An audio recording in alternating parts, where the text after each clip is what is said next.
हूं कुशाग्र सिंह। स्वागत है आप सभी का मेरे एक नई वीडियो में। और आज हम जानेंगे कि इंडिया में रिटायरिंग रूम्स को हम कैसे बुक कर सकते हैं। तो सबसे पहले तो आपके मन में ये डाउट आ रहा होगा कि आखिर रिटायरिंग रूम्स होते क्या हैं। तो मैं आपको बता दूं, अगर आप कोई भी रेलवे स्टेशन पर कोई रूम बुक करना चाहते हैं, मतलब कि होटल की तरह जो कि स्टेशन के प्रीमाइसेस में ही एक हो, तो उसे हम रिटायरिंग रूम कहते हैं। ये फिलहाल तो IRCTC ऑर्गेनाइज करता है और कुछ स्टेशन में ये 2-3 घंटे के लिए भी मिल जाते हैं। बाकी वरना नॉर्मली ये 12 घंटे और साथ ही साथ 24 घंटे मतलब कि 12 आवर्स और साथ ही साथ 24 आवर्स के लिए बुक कर सकते हैं आप। और रिटायरिंग रूम्स को कैसे बुक करना है तो चलिए अब हम समझते हैं। तो सबसे पहले तो आपको अपने ब्राउज़र में चले जाना है। गूगल में जाके आपको लिखना है रिटायरिंग रूम। जैसे ही आप रिटायरिंग रूम लिखेंगे, उसके बाद जो पहली वेबसाइट आपको दिखती है IRCTC रिटायरिंग रूम, आपको इस पर क्लिक कर देना है। इसके बाद देख सकते हैं आपको कुछ ऐसा बताएगा। अब यहाँ पर नीचे एंटर PNR नंबर दिया है, यहाँ पर आपको अपना PNR नंबर डालना है। तो जैसे ही आप अपना PNR नंबर इसमें डाल लेंगे, उसके बाद आपको सर्च का ऑप्शन दबाना है। तो यहाँ पर अब ये बोल रहा है कि आप IRCTC लॉगिन करिए, मतलब कि आप अपनी IRCTC ID डालिए और उससे लॉगिन करिए। और अगर आपके पास IRCTC की ID नहीं है तो फिर आप गेस्ट यूज़र लॉगिन कर सकते हैं, जिसमें कि आपको अपना ईमेल और साथ ही साथ अपना मोबाइल नंबर डालना पड़ेगा। लेकिन यहाँ पर मेरी IRCTC की ID है, इसलिए मैं उसी से लॉगिन करूँगा। तो जैसे ही आप लॉगिन कर देंगे, उसके बाद कुछ ऐसा सा यहाँ पे आ जाएगा, जिसमें कि आपको आपका train number, source station, destination station, departure time, arrival time सब कुछ बता देगा। अब इसमें आपको पूछ रहा है कि रिटायरिंग रूम आपको कहाँ पर चाहिए, सोर्स स्टेशन या फिर डेस्टिनेशन स्टेशन। अगर आप सोर्स स्टेशन दबाएंगे तो फिर वो जो भी स्टेशन रहेगा उसके आसपास के आपको सारे स्टेशन इसमें बता देगा।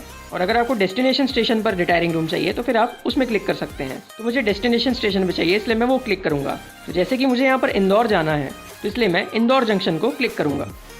अब यहाँ पर पूछ रहा है चेक इन और साथ ही साथ चेकआउट डेट को। चेक इन का मतलब होता है कि आपको वहाँ पर कब जाना है, और चेकआउट मतलब कि आपको वहाँ से कब निकलना है। तो यहाँ पर आप डाल सकते हैं डायरेक्टली। मुझे वहाँ 25 को जाना है, इसलिए मैं 25 का डालूंगा। और चेकआउट भी मेरा सेम डे का रहेगा, इसलिए मैं 25 ही डालूंगा। अब इसके बाद यहाँ पर पूछ रहा है बेड टाइप।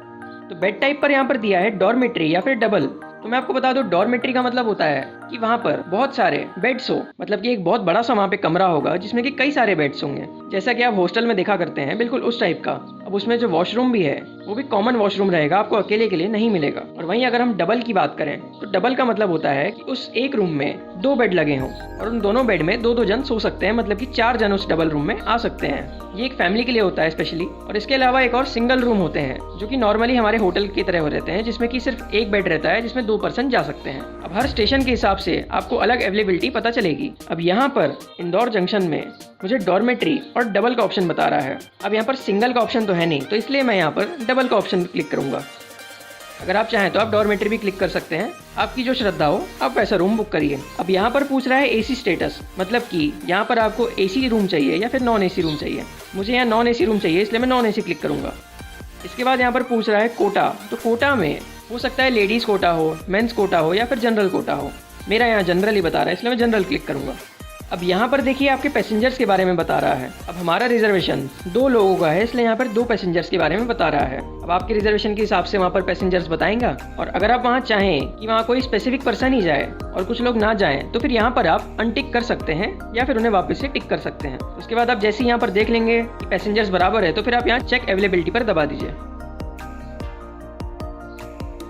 उसके बाद यहाँ पर आपको सारे ऑप्शंस बता देगा। जैसे मुझे यहाँ पर 2 ऑप्शन बता रहा है, रूम नंबर 3 और रूम नंबर 4। अब इसमें भी 2 स्लॉट दिए हैं, एक है 12 घंटे का और एक है 24 घंटे का। बाकी रूम देखिए वही है, room type ordinary, bed type double और AC स्टेटस में नॉन AC दिया है। अब यहाँ पर चेक इन टाइम भी दिया है 24 को सुबह 8 बजे और चेकआउट टाइम भी दिया है 25 की रात में 8 बजे। और उसका टेरिफ मतलब कि 12 आवर्स का पैसा लग रहा है यहाँ पर 285, 24 आवर्स का यहाँ पे पैसा लग रहा है 475। तो आपको जो अच्छा लगे आप बुक कर सकते हैं। और साथ ही साथ लास्ट में अमेनिटीज़ भी बता रहा है, जैसा कि जो मेरा पहला वाला रूम है उसमें दिया है कि फर्स्ट फ्लोर, साथ ही साथ नॉन AC और इंडियन टॉयलेट। वहीं दूसरे वाले में भी इंडियन टॉयलेट ही दिया है। कुछ में यहाँ पर हो सकता है कि वेस्टर्न टॉयलेट दिया हो, तो आप अपने हिसाब से बुक कर सकते हैं। तो मुझे यहाँ 12 आवर्स के लिए रूम चाहिए और साथ ही साथ यहाँ मुझे रूम नंबर 3 चाहिए। तो सबसे पहले तो आप वहाँ वो सिलेक्ट कर लीजिए। उसके बाद फिर यहाँ पे आप स्लॉट मतलब कि 12 आवर्स या फिर 24 आवर्स, आपको जो भी चाहिए आप टिक कर लीजिए। मुझे 12 चाहिए, इसलिए मैंने 12 टिक कर दिया। इसके बाद यहाँ पर आप प्रोसीड दबा दीजिए।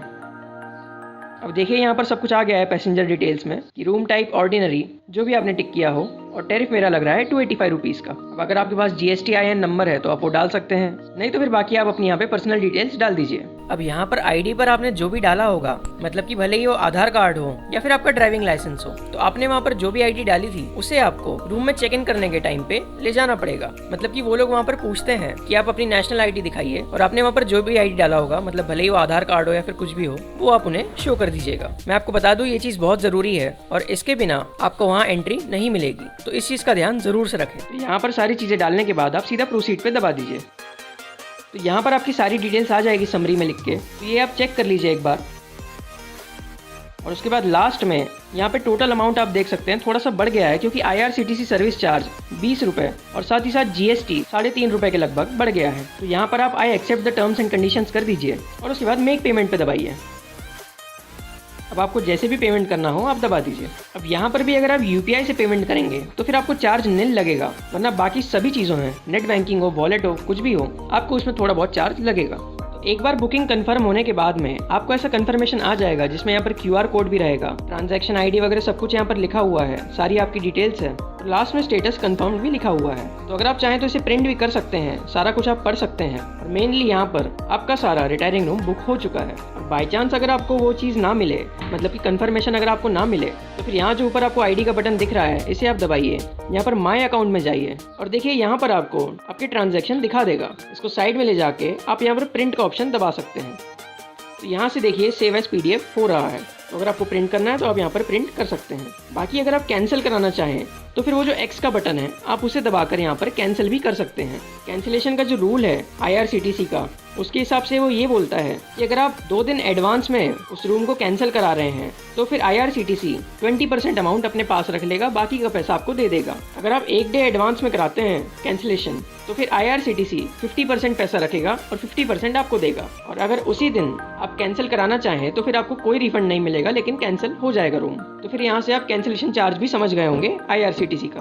तो आई होप आज आप अच्छे से सीख गए होंगे कि रिटायरिंग रूम्स को कैसे बुक करते हैं और आपको पूरा अच्छे से समझ में आ गया होगा। अगर कोई डाउट है तो आप कमेंट कर सकते हैं। तो मिलते हैं ऐसे किसी और वीडियो में ट्रेन की बहुत सारी जानकारियों के साथ। वीडियो पसंद आया तो लाइक, सब्सक्राइब, शेयर जरूर से करें। Thank you so much for watching this video. धन्यवाद।